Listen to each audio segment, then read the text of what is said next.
Greetings, fellow detectives, and welcome to Boiler Room Detective. The Case of the Missed Christmas Party. It was a bitter cold Friday in Pittsburgh, even colder than usual for mid-December. A client of ours, a commercial real estate manager, called and asked if we could look at the boiler in one of their apartment buildings. This was the first time we had worked on this one. Their current service company couldn't make it until Monday, and they had a building filled with people and no heat. I sent my lead tech there around mid-morning. My wife sent me a text reminding me to be home on time because she and I were going to her company's Christmas party at a fancy restaurant in downtown. She was really looking forward to going. Me, not so much. After an hour there, my tech called and asked for help. The boiler was sooted and he had to remove the jacket and burners to clean between the sections. He asked me to bring hoses, a shop vac, face masks, plastic coveralls, and gloves.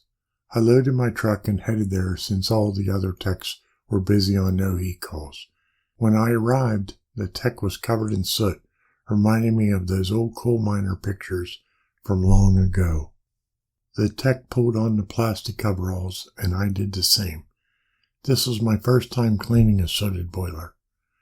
I would have never had a tech do anything I wouldn't. I figured we could get out of there in plenty of time to get home for the wife's party. We were done cleaning the boiler by 3, and I had plenty of time to get home, shower, and change.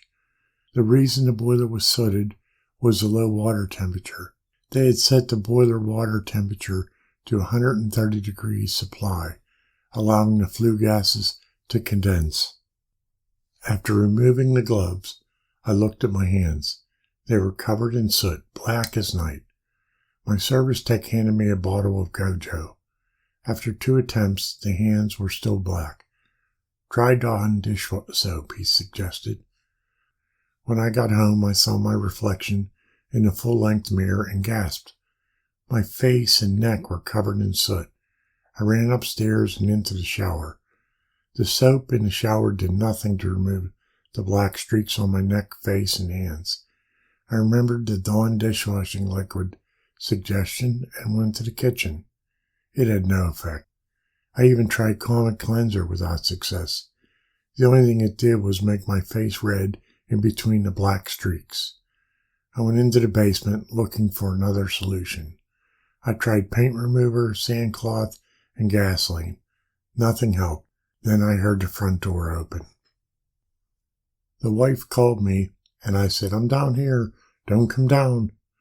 That's the thing about her. She always does the exact opposite of what I tell her. She walked down the wooden steps and turned to face me. Her gasp was loud. "What happened to you?" she demanded, stepping closer. "We had a no-heat call," I said. "Did it blow up?" she asked, lifting my hands and looking at them. "No, it was sooted, and I had to help clean it," I said. "You had to help clean it," she repeated, and I nodded.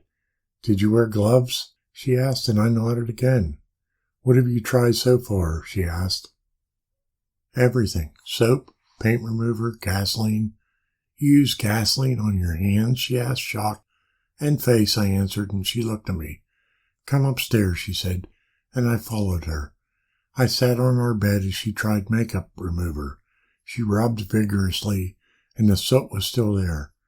"We can't go to the party with you looking like this," she said.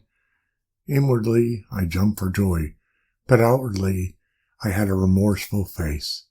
I knew better than suggest she go alone to downtown Pittsburgh. "You're going to owe me," she said. 30 years later, I still hear about her missing her company Christmas party. I discovered that once soot embeds itself in the skin, it takes several days for the soot to rise to the surface to be washed away. If you ever find yourself cleaning a sooted boiler, I have the following suggestions. Number 1, soot is flammable and could ignite if a spark is generated. I spray the soot with a water bottle to take away the flammability and the airborne dust. I use plastic brushes as a chance of something sparking is removed. Number 2, I wear breathing protection. the small particles of soot can embed themselves in your lung and nose. Number 3, wear latex gloves under your regular gloves. This will help keep your hands clean. Number 4, use disposable plastic coveralls to protect your clothing and to prevent soot from getting on your skin. Number 5, cover exposed skin. A friend of mine uses Vaseline on his face and neck that prevents the skin from getting soot on it. Number 6 is find out why the boiler sooted in the first place and make the repairs to eliminate the chance of sooting to occur again. If you would like to contact me, my contact information is here. In addition, I have 2 websites. BrewingWithSteam.com has my monthly blog posts on steam systems for breweries, and Fire Ice Heat is my company website. I have written 11 books on boilers, and they are available on Amazon. In addition, you can find some of my writings in these fine publications. Thanks for stopping by Boiler Room Detective, and I hope to see you on the next case.